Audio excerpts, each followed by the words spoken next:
Okay, so in today's episode, I'm going to be talking all about when is the best time, the right time, the correct time to hire a virtual assistant for your business. Now, I work with businesses from many different industries. I think we're up to about 35 different industries of quite a few different sizes, 0 to 48 employees is the current record for the number of people in a business when we work with them. And in each of those cases, they all have different reasons for why they haven't yet had a virtual assistant. In this episode, I'm going to explore what those are and explain why now is the right time to hire your virtual assistant, no matter where you are in your business journey.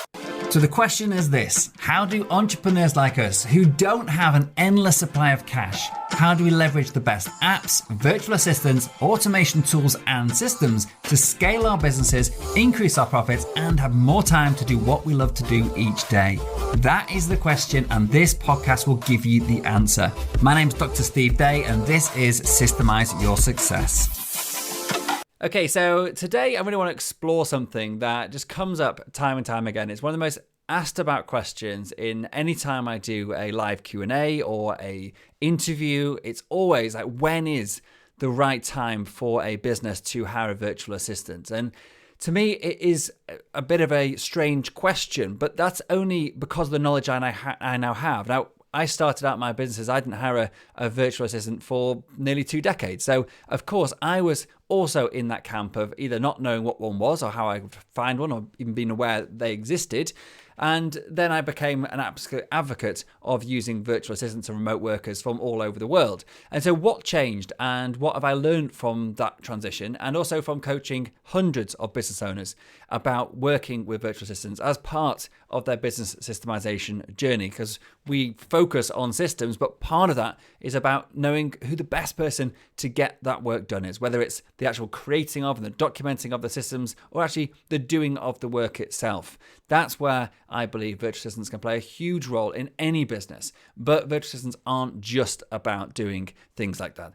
Virtual assistants just basically means somebody who is working for you that doesn't live in your office when they work, or aren't situated in your office during work hours. It could be someone sat in a office just down the road in an agency. It could be someone sitting at home, in their pants doing their work on a laptop for you.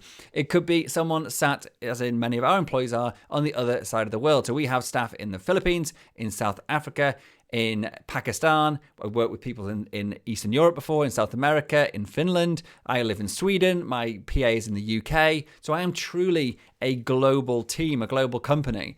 And the transition, though, that going from being a home-based company working in an office, or even if you are a one-man band or one-woman band working from home and you're just hiring your first assistant, often people do that locally, whether that's if you're in the UK or in your States or Australia, or wherever you're listening to this podcast, in fact. And how do you basically turn your company and take advantage of the fact that there are an incredible abundance of incredibly talented and dedicated and motivated and trustworthy people in the world who desperately want work. They want to do good work. They want to progress their careers. They want to be better people. They want to be able to serve a business that has their best interests at heart, that is doing some good in the world. And if you can give them a platform to be, a member of your team, about bringing, doing great work in your business, they will gladly give their time and their energy to do that. And that's a lot more that can be said for a lot of people who are looking for work as an easy way to earn a few quid to be able to then spend it on consumables and basically just have an easy life in a modern or Western not modern, but in a Western country, which you often find, unfortunately. And I know it may seem harsh saying that, but I know from employing people and trying to employ people and watching, more and more importantly, seeing many of my clients trying to find good staff for their companies, they really struggle sometimes to find people at a decent rate in the home countries. And they are almost forced, the hand is almost forced to look abroad because they can't find the quality. It's not about the cost in most cases. It's about the quality of worker that they need. Even if they increase the wages above and beyond what a typical wage for that particular role would be, they can't find the staff. And so they go abroad because I recommend that, we found some brilliant people. I tell them about the stories, the countless stories, the dozens or even hundreds of stories now of ourselves and our clients who have found brilliant people who are dedicated and motivated. They have different incentives for working and different motivations behind them, and it turns them into absolutely loyal and dedicated and brilliant workers. And by actually reaching out, you can find excellent people. And the knock-on effect, not knock-on effect, it's the wrong word, sorry. The hidden advantage of that, or actually not so hidden either, the advantage of that also is not only do you find people that can do the work to a higher standard than you can back in your home country, but they also cost you a fraction of what it would to hire somebody locally. And also in doing so, you are providing somebody in a country where employment may, and also the state of the government and the social services means that those people are living in poverty, are living in terrible conditions, and you can offer them a lifeline. Their family, it's not just the one person you help when you employ someone often in these countries, it's the entire family and even the community beyond. So you can do a lot of good in the world by looking further afield. And if you think it's about, you're worried about, not giving local people a chance to get jobs. And I had a chat with a gentleman yesterday, and he was talking about how he provides, very passionate about providing jobs locally, and he'd done that, and he got 250 employees and working in his local community, and he was proud of the fact he was providing real, opportunities for commitment for employment in a company which is going places, for a community which would otherwise not really have any options, but for the young people, the up and coming people, to move away to London or whatever to go and find jobs. And he was proud about that, and I was very impressed by what he'd managed to achieve. But he had come to me because he couldn't find the staff he needed to get the work done to the quality that he wanted to, and he's looking for an option to expand his outlook on where he should be employing and going overseas to actually find the quality of work. And therefore, I talked about what the advantages of actually giving back to the wider community, the worldwide community as well. And he was, all behind that as well. So it doesn't have to be anything about being selfish and about thinking, I'm just doing this to save a few quid. It's not about that. It's about building a business that's sustainable, that's lasting, that can actually live through the difficult years when you haven't got an abundance of cash, and then provide jobs to your community when you are growing, you are big, and you are successful, and you are profitable. Of course, you can give back to your local community and employ local people if you want to do it. But if you never get there because you go bankrupt, then you've got no option. So that's why, for me, and I'm going to go into some more detail in a second, but from the sort of high-level philosophical sort of approach to why it's so important to actually think about hiring virtual assistants, and really remote workers is a word I prefer to use, is because you are opening your opportunities to the worldwide job market, and therefore you're tapping into billions of potential employees rather than the millions that are in your company. And it's just a factor, it's just a numbers game. You will find brilliant people because you have a far bigger pool to pick from. Okay, with all that said, that intro into why I believe that all companies at any stage should be thinking about hiring, let's just go into it a little bit more detail. So what happens if you truly think you aren't ready to take on somebody, that you're just getting started, you've not really got your own ideas down, you don't know what you delegate, maybe you don't think you've got enough work, or you don't need to hire somebody, you've got all the time in the world and you've not got a lot of income, and so maybe you don't feel at all that you are ready. And I've heard this time and time again. And what I then see is those same people coming back to me in a few months or weeks, or maybe even in some cases longer years, coming back and saying they wish they'd listened to my advice back then and had somebody when they didn't desperately need them. Because then what happens is, if you don't take somebody on in those early stages and learn about delegation, learn about creating systems so people can do your work for you without your involvement, learn about how to actually find good people, how to assess them, how to know they're the right fit for your company, think about your values, all of this tweaking and iteration, it doesn't all come in one go. You don't just sort of wake up one morning and think, you know what, I'm going to create the perfect hiring, onboarding, training, and delegation strategy, and then bish, bash, bosh, at the end of the day, it's all finished. No, it's a trial and error approach. It's taken me 6 years to develop that stuff, and this is what we teach people in our courses. All of that thing that gives you a blueprint, so you don't have to think and worry about any of that yourself, and you can speak to me if you want our help doing that. Just contact us through our website, the Systemize Your Success website. Get our contact list and just fire us over an email and we can help you with that. But that's not what this is about. Sorry, a little tiny pitch there. There you go. So when you are thinking about, I haven't got any work with somebody, or when should I take somebody on? The wrong thing to do is to think that, when I need it, it'll just happen. It doesn't.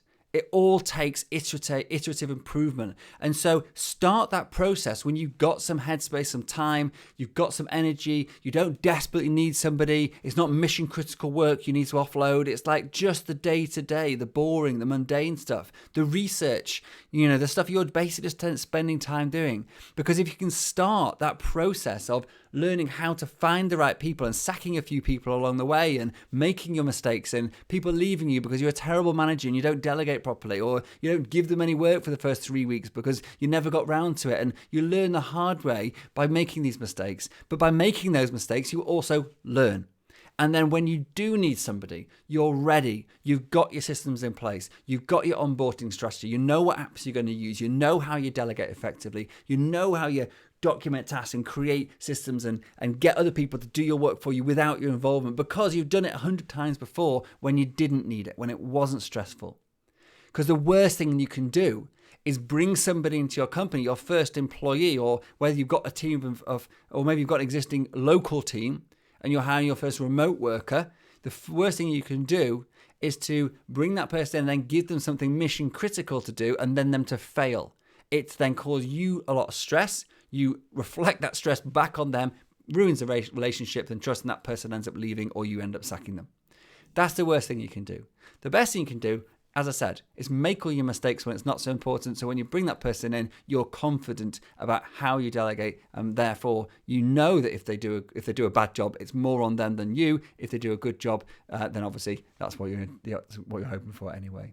So the problem is, though, and this is the big problem I face, is that trying to convince people they need to start thinking about hiring a remote worker or an employee or whatever at a time when they don't believe they need it. They felt no pain of being stressed. They felt no anguish about, how am I going to pick up my kids from school because I've got a mountain of work to do, or, sleeping, 2 hours a night just to try and get stuff done, and all the stuff that we do, crazy stuff that we do as entrepreneurs, before they've actually hit those hurdles along the way. How do you convince someone of that? And that's why this podcast is important. This particular podcast episode actually is important, is because I want to open people's eyes earlier than they may otherwise. Because people that are already feeling the pain and are seeking out, a solution to that pain, to that problem, they're much more easy to convince. But it's those of you that are listening to this now that maybe haven't quite got there yet. So this is really who this episode's for. But we're going to explore a little bit more in the next few minutes about other considerations to make. And let's go on the flip side of this. Let's go counter the I don't really have enough work, or I've got an abundance of time, I don't need anybody. Let's look at the other point of view. And probably an equal number of people I speak to through various means or whatever will say to me, I love the idea of this, Steve, getting my work done by somebody else, or I love the idea of creating systems in my business so I can remove myself from the day-to-day and have more time. I just haven't got time to do it. I mean, to me, when I hear someone say that, it's sort of like it's a red rag to a bull almost, but not in an angry way. It's sort of like it's an invitation, I should say, for me to hopefully to educate and to give people or open people's eyes to the possibilities and the life-changing possibilities of actually taking on your first virtual assistant. And so I actually spoke to somebody relatively recently, and this was their reason for not wanting to actually get started. They were too busy. They had too many things going on, and they were basically running around, like a headless chicken, doing everything and making themselves pretty stressed out, and probably end up at some point in the not too distant future burning out. And it's such a shame, because that person had such potential of making some brilliant businesses. They had amazing ideas, obviously a very intelligent person, but not really a systemization type person, not really a delegation type person. But if I use an analogy, I'm trying to think of a good analogy before I did this episode, and we'll see if this one works. But you imagine that, you have to walk to work every day, and you're walking, maybe 30 miles to walk. It's a long, long walk to work. And yeah, you could, learn to, cycle a bike, and that would cut the time by about 50%, which would be a massive saving, or maybe a, electric scooter or something, and similar, cut it down by about 50%. But you're still taking up a huge amount of time just walking there, and it's unproductive time. You're not getting anything done. And so the analogy is that you don't bother to learn how to drive a car, which would get you there in a fraction of time and then free up enough time in your life to do wonderful things. You don't do that because you haven't got time to take lessons. So you can see that if I do this thing, if I just pass my test, my driving test, I will save, an hour a day or 2 hours a day or whatever it was. But I'm not going to do that because I haven't got the time to take the lessons. That's the sort of thing you've got to understand about business systems and about outsourcing and about using staff or virtual assistants, is that the lifestyle difference you get from having someone to delegate to you and the opportunity difference you get. So the opportunity cost of not doing this is massive, because when someone comes to you and says, hey, do you want this new business? Do you want to take on this project? Do you want to get involved with this JV? Whatever it is that the opportunity is. If you're running around like a headless chicken, maybe you'll try and take it on and juggle it amongst your other stuff. But, you're not going to be able to give it your full attention, and it's probably going to not go as well as it could. But conversely, if you've already got a team in place, you're like, yeah, let's take it on. Because you can just delegate a bit more and basically, maybe hire somebody else. You've already learned the hard way about hiring. You know how to do it right now. Growing a team isn't a problem. You've got a good system in place, like our Recruit Right hiring system. And, you can just bring someone else in and grow your team to take on the additional work. If you've done all that, the opportunities open up. So it's not even like an opportunity cost, but it's an opportunity invitation. You can go out looking for opportunities because you've got the capacity and the headspace to do so. So that analogy of not bothering to learn to drive to save 2 hours a day because you haven't got time to learn to actually do your tests, I think it's a good one.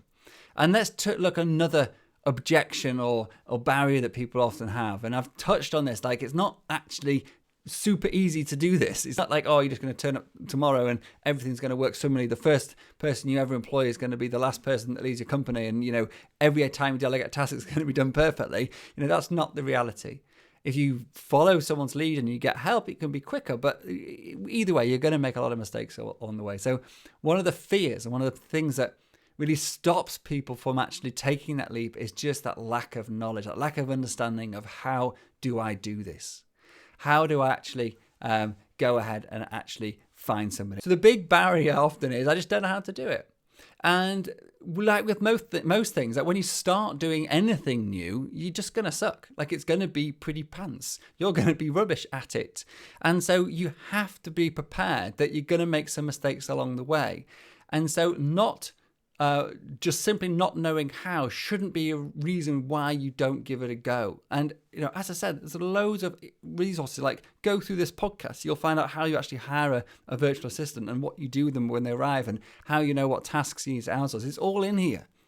It's all at your disposal. Go onto our YouTube channel, go onto our website. You'll find us. If you need more help, there's other places out there. If you don't want to do any hiring yourself, there's brilliant agencies. Again, I've interviewed people that do hiring, as part of their job to hire virtual assistants for the likes of you. So there's no reason why you can't get started with this. It just takes a little bit of time. And again, it's going back to thinking, I'm not going to learn that basics, but I haven't got time. But the prize is so big that you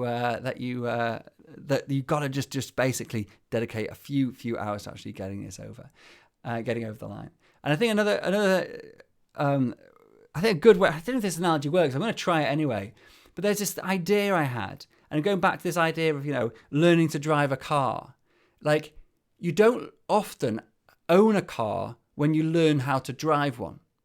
Most of the time, maybe if you come from a very affluent family, you do have a car. But most of the time, for me anyway, I learned to drive in the driver, the lesson, whatever, their car. So they would pick me up in their car, the instructor's car, and we go and drive around the block a few times. And then the idea is, when I passed my test, we would get a car. And actually, I would get access to the car. My brother had a car that I was going to borrow, but the analogy still works. If I just have a very bad memory, but anyway, the point is that a lot of people, including a lot of people, they don't have a car when they're doing their lessons, and so they basically will do the lessons in the driving instructor's car, like I did, and then when they get to the end, the prize will be that they'll get a car. And that I think is a brilliant analogy in thinking about, like, well, I haven't done it before, I don't know how to do it. It's almost like I haven't got the virtual assistant, I haven't got the staff, so therefore I'm not going to learn how to get the staff.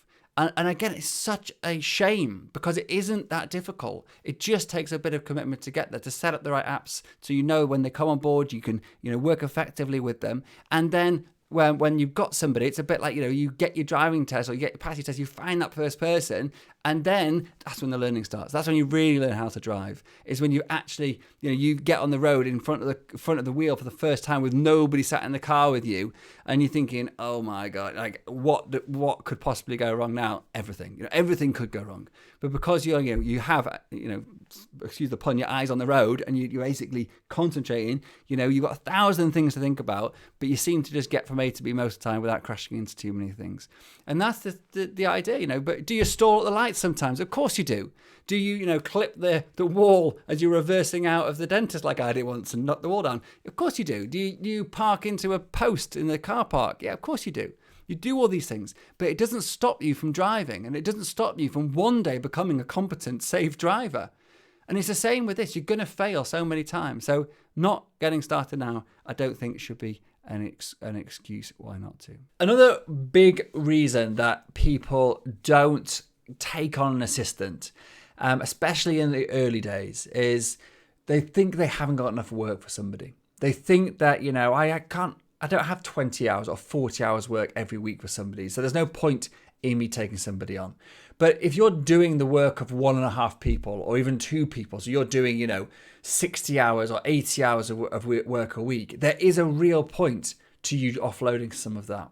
And actually, even if you're only doing 40 hours or 30 hours a week because you've got other things outside of work you have to juggle, maybe like me, when you started out in business, you had another job and you're trying to juggle a career, full-time career, and a job on the side.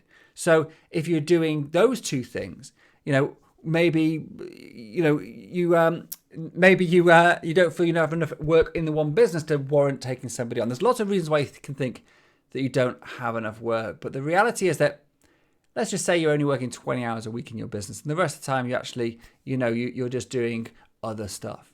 That 20 hours, unless you're focusing that 20 hours on the highest income generating task in your business, unless you're focusing purely on generating sales or delivering incredible value to your clients or creating solutions to problems that people are going to pay you big money for, unless that's what you're doing, then you're not really serving your business as an entrepreneur.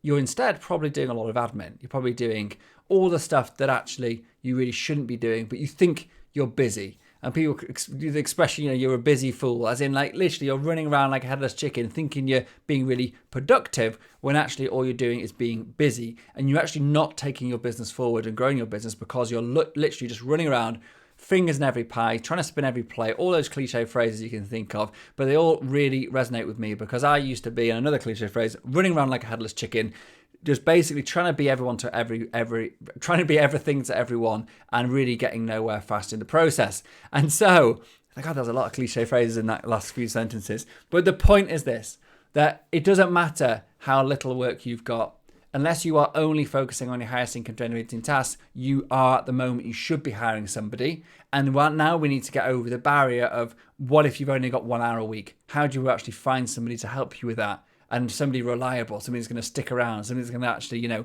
work with you. And there's actually different ways you can do this. So let me tell you a story about when I first ever had an assistant. So actually, I'll tell you, my first ever assistant was somebody from the UK. And I hired that person called Joanna from Upwork. And I can't actually remember how many hours. I think it was about 20 hours a month originally I took her on for. So 5 hours a week. And then, for whatever reasons, mainly because of money, and I've talked about it in the podcast, but that just didn't work out. Nothing to do with her; she was brilliant. All the stuff that I've now figured out how to do better, I didn't do well back then. But I then went back in and I tried to hire somebody cheaper from India, from a company called MyTasker, and I basically bought 10 hours per month. So that was 2.5 hours a week I was committed to paying for.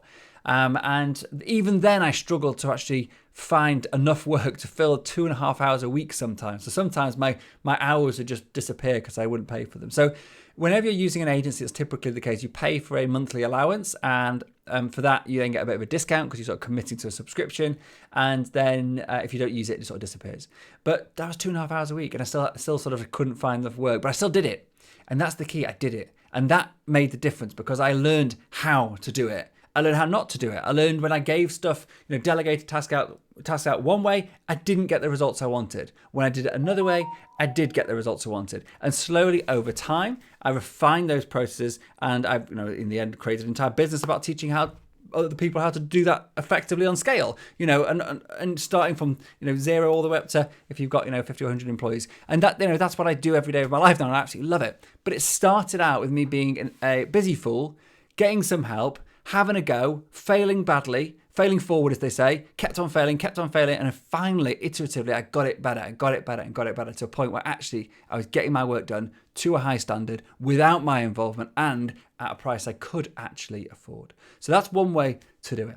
Another way is just to take someone on ad hoc. So you could go on to, like I suggested before, go on to Upwork. So, Joanna, who I employed from Upwork, you could just hire somebody from there, or Fiverr.com, for example, and just find somebody doing some ad hoc work. So pay them, £5, £10, £20 an hour, whatever, just to do some work for you. So, hey, I've got this little task you can do. Can you help me out with it? And I used to do this a lot for slightly more technical stuff. This is really good for, or graphic design work, or website stuff, or spreadsheet work.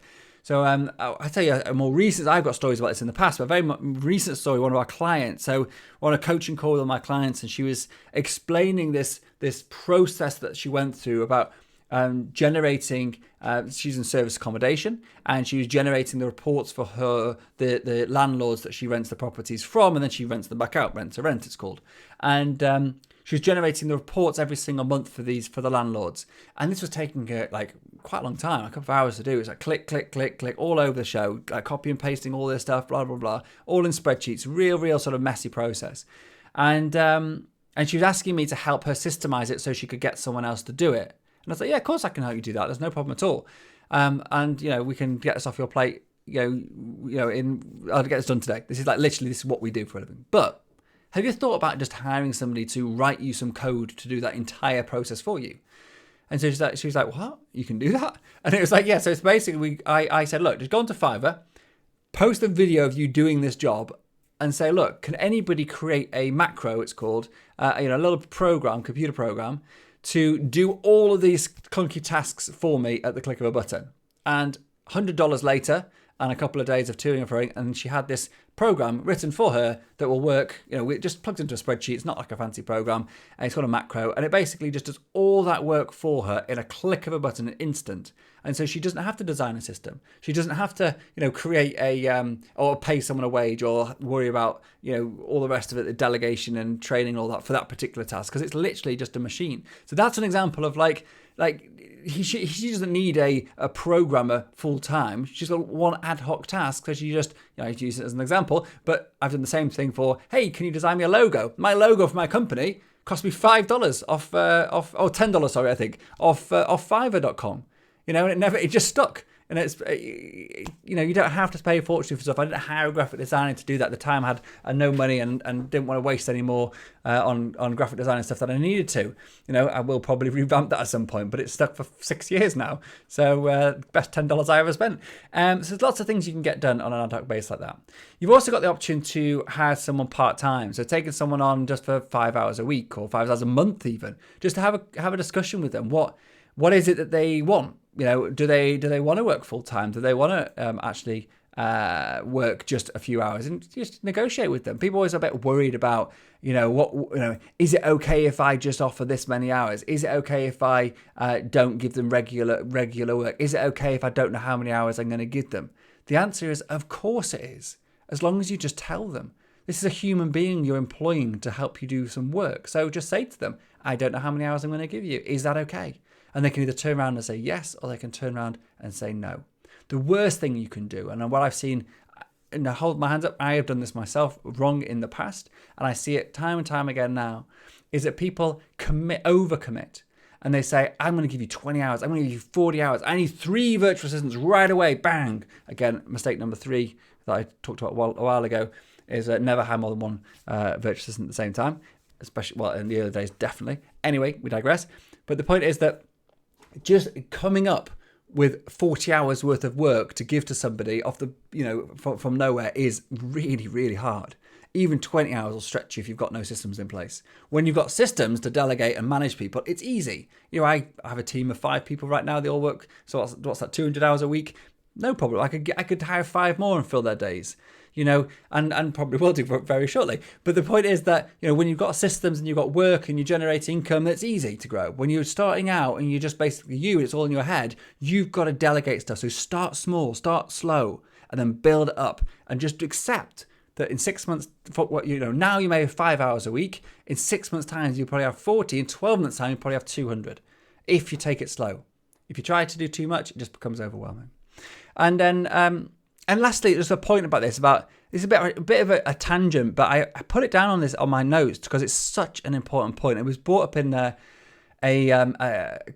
coaching call I had with one of my elite coaching clients a couple of weeks ago. And the lady who I was coaching, she was talking about being hiring for a role. She said, "Well, I don't have enough, enough tasks for a social media person. Or I don't have enough tasks for an admin person. So should I try and bunch a load of stuff together? Or is that a bad thing?" I said, "Well, first of all, you're not going to get somebody who's good at doing, back-end web design, coding, and who's already good at also doing front-end customer service and sales. So you've got to pick your battles. So pick one type of role and hire for that."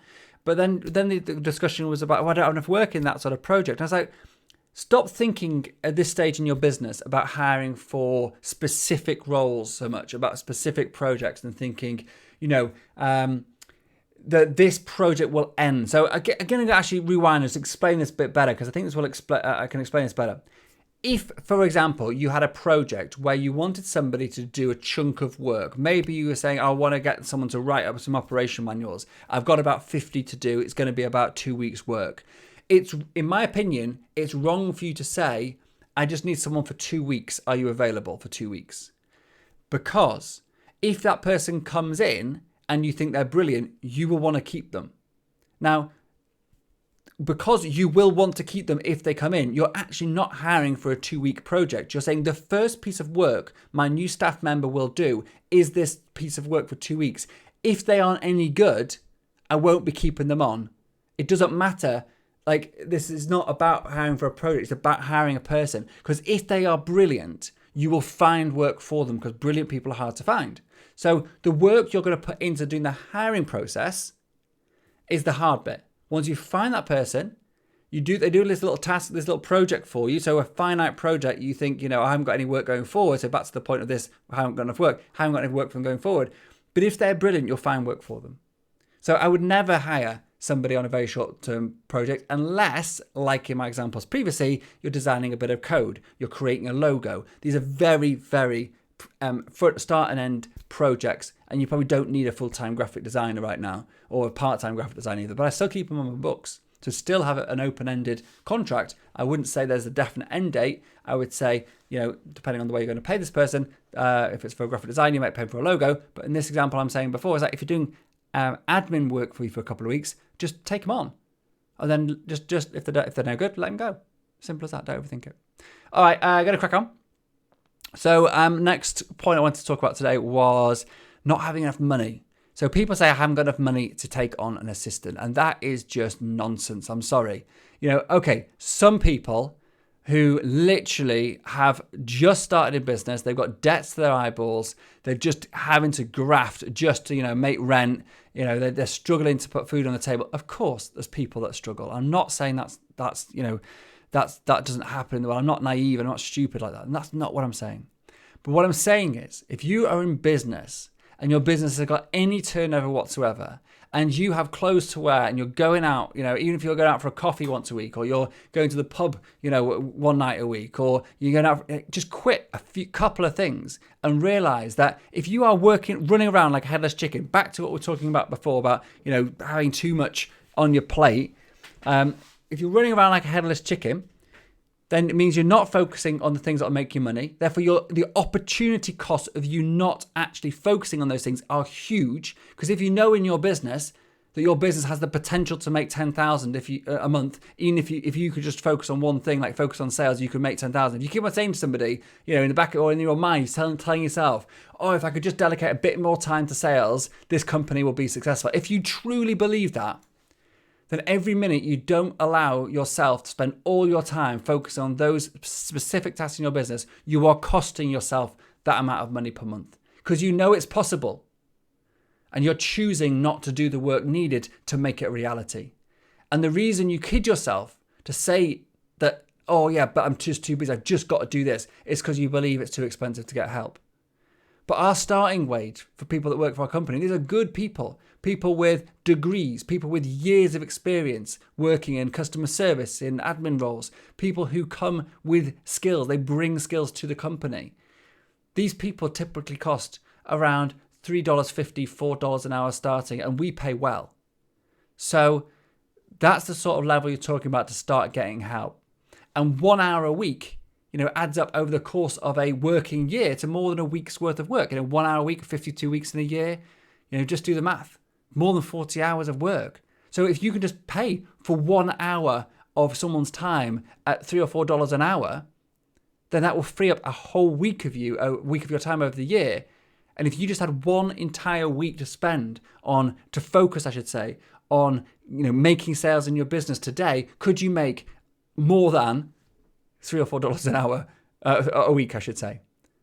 It's a no-brainer. So if you had one extra hour, let's keep it simple. If you had 1 extra hour every week purely to focus on sales, so you picked up that phone, you did nothing for an hour but phone people and sell, whatever it is you do in your business. However, you create a new marketing campaign, you write a new YouTube ad, whatever it is you do to sell, you just do that focus for an hour every week. If you can't generate $3 or $4 from that work after a couple of weeks anyway, then you're in the wrong business and you need to find a different business model. I'm sorry.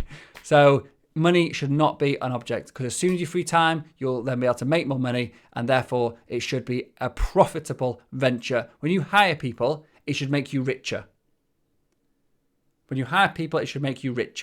Because you need to then delegate the time that you previously were doing the work, which you've now put on someone else's back, to your higher income generating tasks, and therefore your business will become more profitable as a direct result, as I just explained. Cool.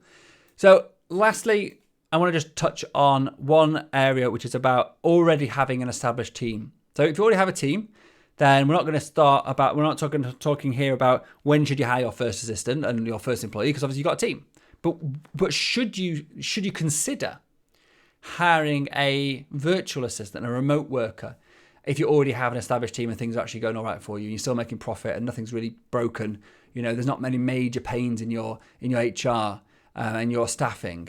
And my answer would be yes. And there's a big reason for this.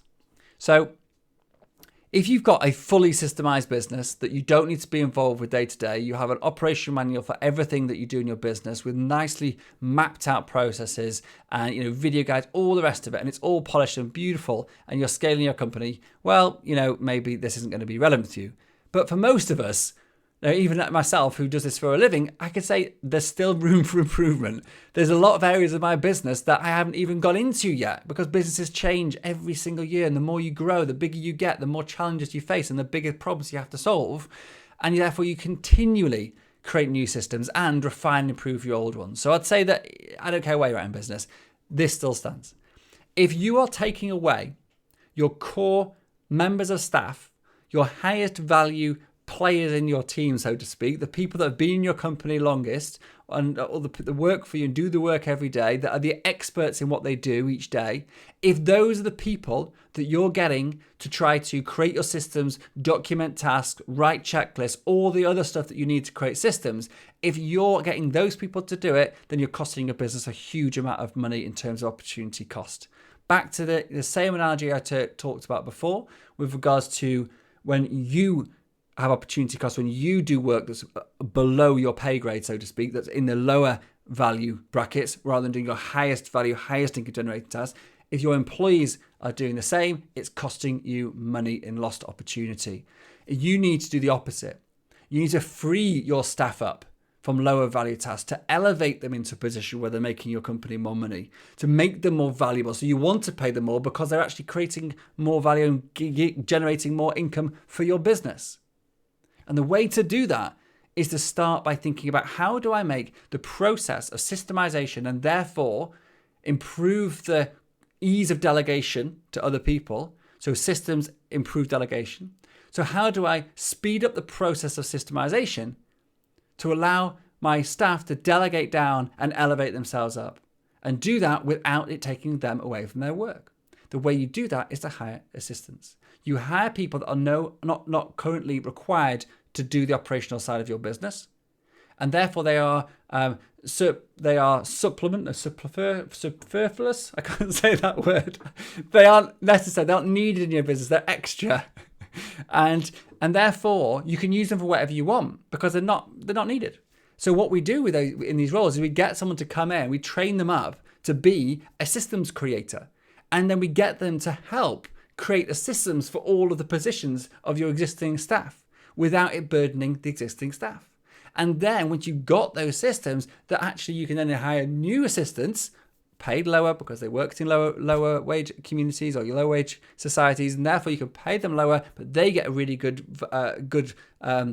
return on their investment of time. As in, they're getting paid really well for their time. You're giving changing lives in countries where they desperately need employment, but you're getting a really good deal as well, and you're able to elevate your existing staff to higher levels of value, and therefore your business becomes more profitable. So hiring that assistant is making you money. So it works both ways. That if it's you running around like a headless chicken, or you doing stuff that you shouldn't do, hire an assistant, elevate yourself. Or if it's your staff that are doing too much themselves, hire an assistant, elevate them. That way, your company will be more profitable as a direct result. And one last thing on this point, and I've got to close, unfortunately, but one last thing is, when you hire people from remote workers, when you hire remote workers, there's often a fear installed into your staff that they're going to lose their jobs because they're basically going to, the lower priced worker is going to come in and steal their job. And that is a fear, and in some cases it will be founded, because it'll weed out the people they're actually just, they're just time wasters. They're just basically taking the mick. They're actually not really working hard. But those in your company will see this as an opportunity if you present it well. And go through this, what I've just talked about now. You're presenting it as an opportunity for them to elevate themselves, for them to be able to deliver higher value, to be of more value to your company, and therefore ask for more compensation as a direct result. So if you position this, that by us hiring these lower wage workers, not lower quality workers, low wage workers, to be able to come in and actually apply a systems philosophy to your business, if they can come in and do that, it will allow your local staff, your experienced staff, to elevate up and actually earn more. They'll see it as an opportunity rather than as a risk or as something to be fearful of. So as long as you position this right, it can be a massive boost to your productivity. And I've seen this done well. I've also seen it done badly. And if you do it well, it can really, really change things. So that's it. That's my little spiel about when is the right time to start. My conclusion is very simply that if you have time and money, then if you have time and money to kill, you're a rich man, you do nothing with your days, and you enjoy doing, whatever it is you do, then fine, do it. Do it yourself. But if you're like most of us in the world, actually we're pretty overwhelmed, we're pretty stressed, we're trying to spin too many plates, we would like a little bit more money, and we wouldn't like to work so hard to have to graft to get it, then just go out and do it. And if you need help, then reach out to me. This is what we do every day. We help business owners to take that leap of faith and hire their first assistant, or for them to grow their remote teams, or for them to actually scale their businesses by utilizing low wage economies. And everything we hinge on is about systemization. So if you want to know how to systemize your business so you can actually do this really effectively and without it, impacting quality or whatever the fears you've got, we can totally get rid of those by building brilliant systems for you or with you and help you do that. So, reach out. Give us a shout. If you're listening to this on the podcast, leave us a review, leave us a star rating. It massively helps us get our rankings up. We're in the top 5% of all podcasts in the world at the moment. on one of the rating channels. I can't remember what it's called now. Listen something. I'll find out for next time. So massively proud of that. And so thank you for being a listener to our show. Keep listening. That's all I can say. Oh, and lastly, when should you start? If you haven't guessed it, you should start now.